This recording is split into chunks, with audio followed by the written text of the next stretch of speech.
Witchfire is an early access game full of dark fantasy, intense action moments, and roguelike elements all packed into a first-person shooter that isn't pulling any punches when it comes to difficulty. Let's break down what the game has to offer, and then later in the video I'll share my thoughts on it. Big thanks to the Astronauts team for providing me with a copy of the game to review. First, I'd like to talk about Witchfire's gameplay loop so you can see how you'll be spending your time, and then we can get into the more specific stuff like gunplay, magic, and secrets. The whole game revolves around expeditions. In these, you take a portal into a map to collect materials, clear enemies to acquire buffs, and collect a currency called Witchfire, which is the game's equivalent to souls. And like the Souls games, when you die, you lose that currency and only get one life to retrieve it before it's gone forever. How long you want to stay in an expedition is entirely up to you. You can jump in, loot a single chest, and leave if you want to. But there is a benefit to sticking around. On the map, there are several different icons, some denoting enemy-controlled areas like these skulls, others showing events that can be triggered, and that very big icon at the top is the boss. Cleansing an area by defeating all of the combatants will spawn a crystal, allowing you to choose between two randomly rolled arcana. These range from stat bonuses and damage increases to things like immunity while casting spells, and preventing the loss of Witchfire when you die.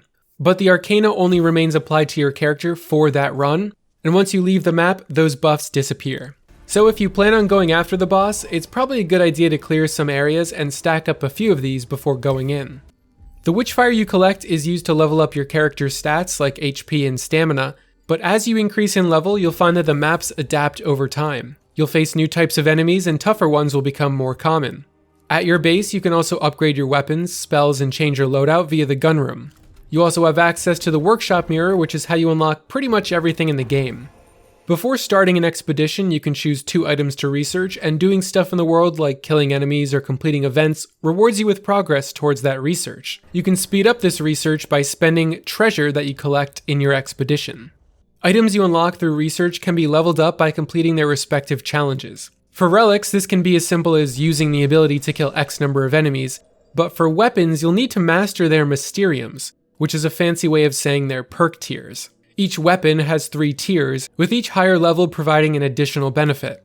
If we take a look at my favorite weapon, the Midas, as an example, the first perk tier says that your bullets deal more damage when the gun is heated and less damage when it's overheated. The second causes overheated bullets to apply burn to enemies.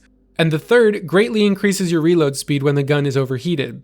These perks are great because as you spend time with your weapons, they gain additional utilities such as elemental effects which can interact with your spells. The Midas in particular is a ton of fun to use, and just listen to this sound design. Each tier also requires an incantation to level up, which is simply just an upgrade item available in the research mirror. There are currently 7 weapons in the game, 6 of which can go in either the first 2 slots of your character and they take standard ammo, while the last is a demonic weapon. Think a heavy or special weapon, a stronger tool that you don't get to use as often because the ammo is a lot more rare. When it comes to spells, there are 5 light spells available right now. These can range from a firebolt attack to throwing a poison trap that grows in size before exploding. There's also 4 heavy spells to use, things like summoning an AI that fights alongside you, or creating a protective shield of ice that freezes enemies when they enter it. Most of the spells in the game follow the 4 core elements, basically ice, fire, poison, and electricity. As for the relics, fetishes, and rings, they're all researchable items that grant you their own unique passive abilities, like the one that leaves behind an explosion when you dash. Both spells and these special items can be leveled up to improve their efficiency. So you've got your loadout and your powers and you're ready to head out into the field. Here's where you get the freedom to explore the beautiful landscapes littered with traps, this game's equivalent of jackal snipers, and guys who really don't understand the concept of personal space. The maps are slightly randomized every time you load in, with a location of chests and the enemies being shuffled around to different regions. There's a variety of events that can be triggered during any expedition, like a wandering mini-boss that can summon a bunch of special enemies, or a soul box challenge like from Call of Duty Zombies. And then there's the Calamity Catalyst. Triggered by alerting the wrong enemy or by simply wandering the map, the catalyst begins a timer, spawning a skull tornado visible both in the sky and on your map. Once the timer completely circles your radar, your sanity begins to deplete, and you either need to destroy the tornado or complete the challenge to survive. It's an interesting way for the game to keep you on edge so you don't feel like you own the place. The boss fights in Witchfire are awesome, and they really highlight the potential of the game. They're intimidating and difficult and challenge your awareness, coordination, and most of all, your reaction speed. As you would expect for a first-person shooter, they aren't mechanically complex, but they make up for it with their moveset and various attacks. If you wander into one of these spaces early on in the game, you're gonna get your ass kicked. Building up your power and abilities over time to eventually tackle a really difficult boss is one of my favorite things in video games. I think it goes without saying that the photogrammetry and art direction makes this game look stunning, and this is very evident in the boss arenas. I especially love the location and the entrance to this first boss. It feels straight out of the Dark Below. In-game, there are 4 additional maps teased for the future, with the devs also briefly mentioning additional weapons. I assume this would be over the course of the next year until the game is ready to launch on other platforms. With what you're getting at launch, you're probably looking at about 30 to 40 hours of playtime if you want to upgrade and unlock everything. Of course, that can vary greatly depending on how you handle the difficulty of the game. So, what are my thoughts on the game so far? Well, first of all, performance-wise, the game runs quite well. I had a few hiccups early on where I'd aim down sights and I'd start dropping frames, but once I turned down my graphics settings, I haven't had any more issues, and even running at low settings, the game still looks fantastic. Also, the loading time for getting into the game and loading in and out of maps is very fast. I did experience a few bugs, such as getting unfairly poisoned during the first boss, and also getting insta-killed when sometimes dashing into geometry, but aside from those, it was a pretty smooth experience. I can't say enough good things about the gunplay and movement. Both feel very polished and, dare I say, addictive. The dash works so well, giving me a nice dopamine hit every time I dodge an enemy attack, and I was not expecting to have a double jump that lets you parkour across gaps and over rocks in this game. One of my favorite features of the combat is if you kill enough enemies without getting hit for long enough, you'll enter a state of battle focus where your stamina doubles until you take damage. The game is way more difficult than I expected, especially once you start to reach those higher levels. They throw some pretty deadly enemies at you, and there are certainly moments where I struggled a lot. I'd actually recommend not leveling up too much until you've had the chance to explore each map a bit because of this. There aren't any NPCs with quest lines or hidden areas, but the world does have some interesting stuff going on in it. It has some secrets, it has spooky moments, it has events that are challenging, and the frequent use of poetically cryptic text narrating your exploration makes me feel like I'm playing Destiny 2 Forsaken again. And I don't think that's a terrible comparison. The world is much more like the patrol spaces of Destiny 2, as opposed to something like Elden Ring.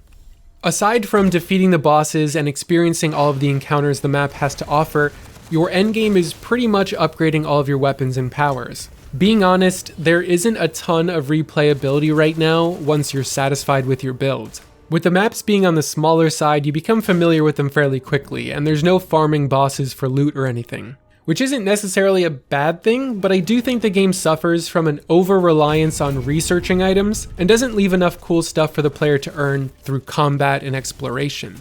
Every weapon, spell, and relic you get is from researching, which is essentially just go out and earn XP. It kind of lays out everything right away and slightly diminishes your incentive to get into risky situations.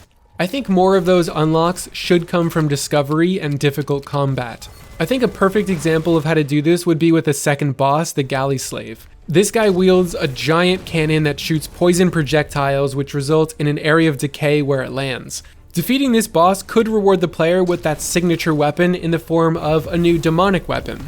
Defeating a tough boss does provide a nice sense of accomplishment, but a unique reward like this, even just as a one-time drop, can go a long way. I obviously appreciate that for each of the items there is a guaranteed path to unlocking it, but sometimes it's just more fun to discover these magical tools unexpectedly.